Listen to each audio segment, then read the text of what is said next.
perempuan penyandang disabilitas dari masyarakat adat.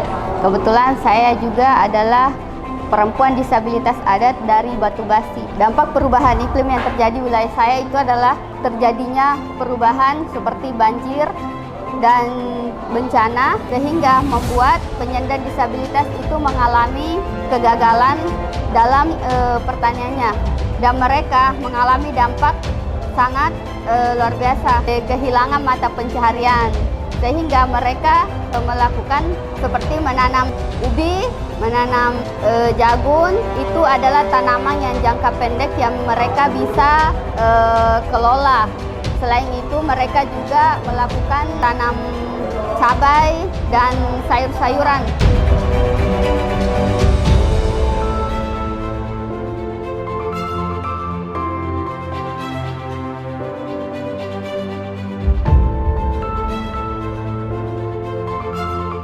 Perkenalkan, saya Samsinar, saya dari Himpunan Wanita Disabilitas Indonesia Sulawesi Tengah. Untuk hari ini kita telah berproses mulai dari kesimpulan kegiatan dari hari pertama sampai hari kedua hari ini untuk di 8 tema yang didiskusikan, baik dari kelompok nelayan, disabilitas, petani, buruh, orang muda, perempuan, masyarakat adat. Untuk hari ini juga berbicara keadilan iklim, kita akan berbicara bagaimana perubahan iklim ini sangat berdampak terhadap disabilitas. Dampak yang dirasakan itu berkali lipat daripada masyarakat umum lainnya.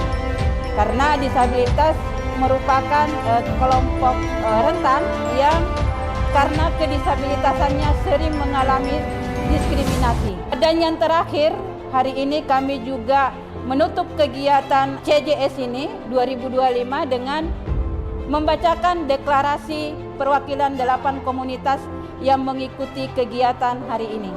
Harapannya kelompok disabilitas akan menjadi isu yang diperjuangkan di COP30, dan harapannya juga ke depannya kelompok disabilitas akan menjadi konstituen dalam UNFCCC nanti, sehingga isu-isu disabilitas ini menjadi isu global. Harapan kami, suara kami dari lokal, suara kami dari seluruh Indonesia akan terdengar di global nanti. Tuntutan kelompok disabilitas. Penyandang disabilitas menuntut agar kebijakan iklim nasional dan global menjadikan disabilitas sebagai prioritas melalui data terpilah, layanan dasar, dan infrastruktur universal, perlindungan sosial yang mengakui extra cost of disability, serta transisi energi yang adil.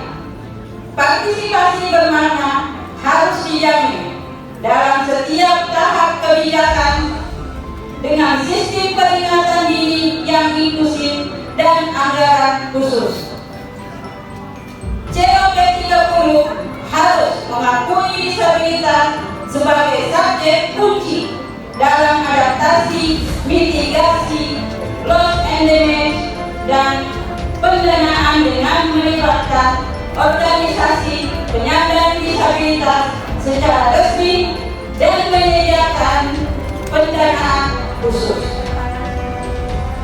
Disabilitas juga harus diakui sebagai konstituen resmi di UNFCCC agar keadilan iklim benar-benar setara.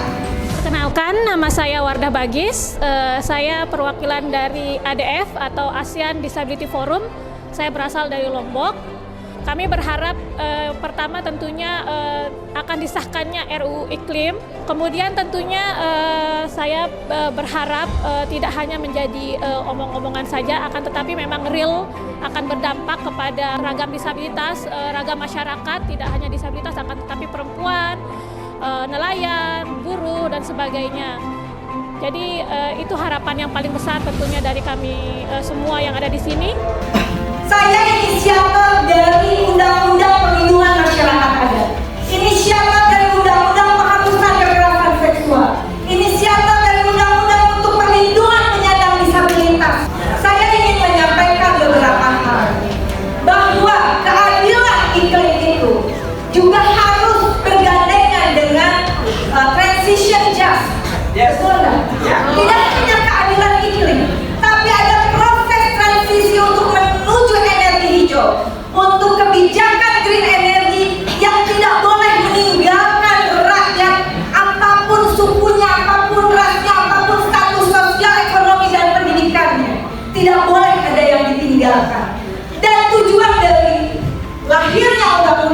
keadilan iklim. Saya ingin mengatakan, tujuannya adalah untuk mewujudkan kesejahteraan rakyat. Ini jangan lupa nanti juga untuk ada di dalam naskah akademik tidak cukup, harus ada landasan filosofis, landasan yuridis, landasan sosiologis, dan kemudian bagaimana itu sesuai dengan undang-undang tentang pembentukan peraturan perundang-undangan untuk mewujudkan amanat konstitusi tercapainya kesejahteraan rakyat. Pertama, terpenuhinya hak rakyat atas sandang, pangan, dan papan. Kedua, terpenuhinya hak rakyat atas pendidikan dan kebudayaan. Ketiga, terpenuhinya hak rakyat atas kesehatan, pekerjaan, dan jaminan sosial. 5 jaminan sosial. Kebetulan saya adalah pengusung undang-undang BPJS. Jaminan sosialnya apa? Jaminan kesehatan, kecelakaan kerja, pensiun, hari tua, dan kematian. Bagi siapa? Bagi seluruh rakyat Indonesia. Yang keempat adalah terpenuhinya hak rakyat atas kehidupan sosial, perlindungan hukum, dan HAM. Yang kelima, saudara-saudara, adalah terpenuhinya hak rakyat atas infrastruktur dan lingkungan hidup yang baik, aman, dan nyaman. 5 bidang ekstra ini. Karena itu di dalam pengusulan undang-undang harus dipahami bahwa ada tata urutan yang jangan sampai hilang. Kiblatnya tetap pada konstitusi kita, pada visi dan